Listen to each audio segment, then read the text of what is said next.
Urdu ocean के मुअज़्ज़ज़ नाज़रीन अस्सलामु अलैकुम। बादशाह का मूड अच्छा था।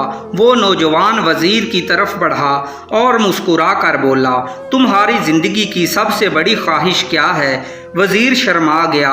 उसने मुंह नीचे कर लिया। बादशाह ने कहकहा लगाया और बोला, तुम घबराओ मत, बस अपनी ज़िंदगी की सबसे बड़ी ख्वाहिश बताओ। वज़ीर घुटनों पर झुका और आजिज़ी से बोला, हजूर, आप दुनिया की खूबसूरत तरीन सल्तनत के मालिक हैं। मैं जब भी ये सल्तनत देखता हूँ तो मेरे दिल में ख्वाहिश पैदा होती है, अगर इसका 10वां हिस्सा मेरा होता तो मैं दुनिया का खुश नसीब तरीन शख्स होता। वज़ीर खामोश हो गया। बादशाह ने कहकहा लगाया और बोला, मैं अगर तुम्हें अपनी आधी सल्तनत दे दूं तो? वज़ीर ने घबरा कर ऊपर देखा और आजिज़ी से बोला, बादशाह सलामत, ये कैसे मुमकिन है? मैं इतना खुशकिस्मत कैसे हो सकता हूँ? बादशाह ने फ़ौरन अहकामात लिखने का हुक्म दिया। बादशाह ने अपने पहले हुक्म के ज़रिए अपनी आधी सल्तनत नौजवान वज़ीर के हवाले करने का फरमान जारी कर दिया। दूसरे हुक्म में बादशाह ने वज़ीर का सर कलम करने का आर्डर दे दिया। वज़ीर दोनों अहकामात पर हैरान रह गया।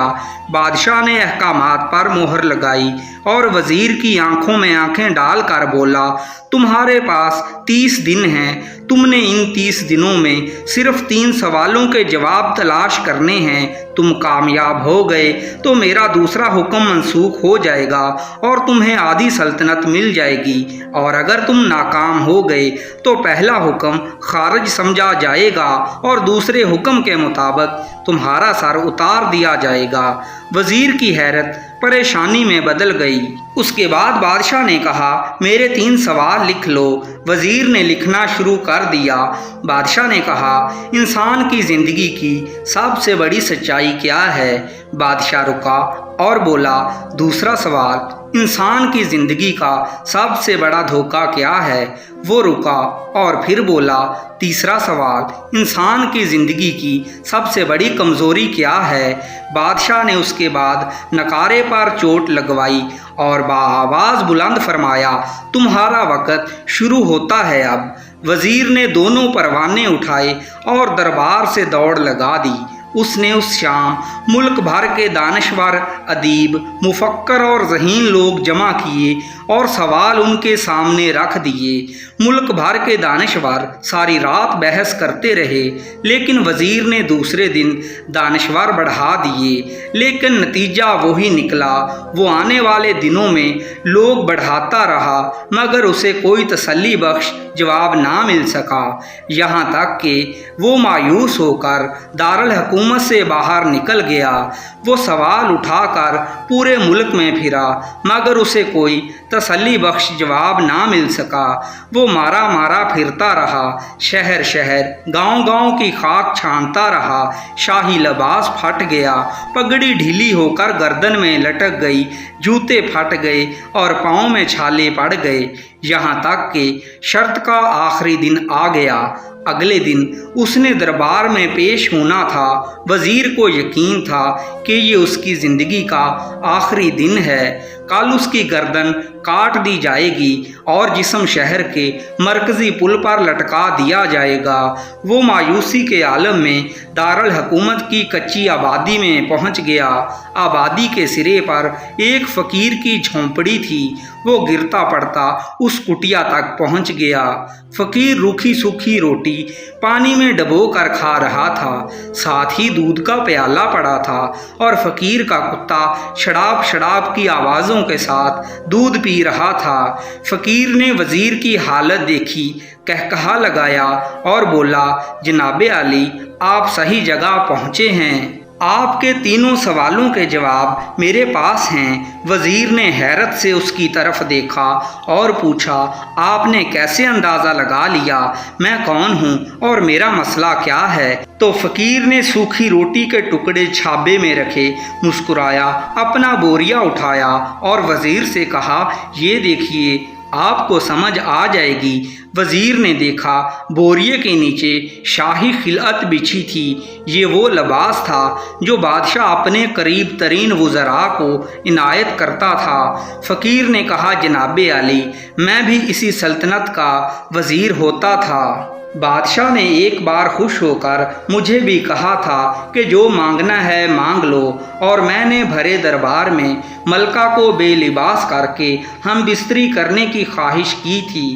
بدلے میں بادشاہ کے تینوں سوالوں کے جوابات بھی درست دے ڈالے تھے اور شرط جیت لی، لیکن پھر میں نے سوچا کہ دنیا کی زندگی اور خواہشات انسان کو کبھی نہ کبھی ذلیل کرواتی ہیں۔ میں نے اسی وقت وزارت چھوڑی، سب کچھ چھوڑا، بادشاہ کو الوداع کہا اور اس کٹیا میں آ کر بیٹھ گیا۔ میں اور میرا کتا دونوں مطمئن زندگی گزار رہے ہیں۔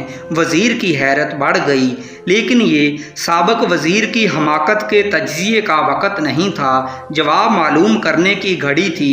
چنانچہ وزیر اینکر پرسن بننے کی بجائے فریادی بن گیا اور اس نے فقیر سے پوچھا، کیا آپ مجھے سوالوں کے جواب دے سکتے ہیں؟ فقیر نے ہاں میں گردن ہلا کر جواب دیا، میں پہلے 2 سوالوں کا جواب مفت دوں گا، لیکن تیسرے جواب کے لیے تمہیں قیمت ادا کرنا ہوگی۔ وزیر کے پاس شرط ماننے کے سوا کوئی آپشن نہیں تھا، اس نے فوراً ہاں میں گردن ہلا دی۔ فقیر بولا، دنیا کی سب سے بڑی سچائی موت ہے، انسان کوئی بھی ہو وہ اس سچائی سے نہیں بچ سکتا۔ وہ رکا اور بولا، انسان کی زندگی کا سب سے بڑا دھوکہ زندگی ہے۔ ہم میں سے ہر شخص زندگی کو ہمیشہ سمجھ کر اس کے دھوکے میں آ جاتا ہے۔ دونوں جواب ناقابل تردید تھے۔ وزیر سرشار ہو گیا۔ اس نے اب تیسرے جواب کے لیے فقیر سے شرط پوچھی۔ فقیر ہنس کر بولا، اب دیکھتے جاؤ، اور کتے کے سامنے سے دودھ کا پیالہ اٹھایا، وزیر کے ہاتھ میں دیا اور کہا، میں آپ کو تیسرے سوال کا جواب اس وقت تک نہیں دوں گا جب تک آپ یہ دودھ نہیں پیتے۔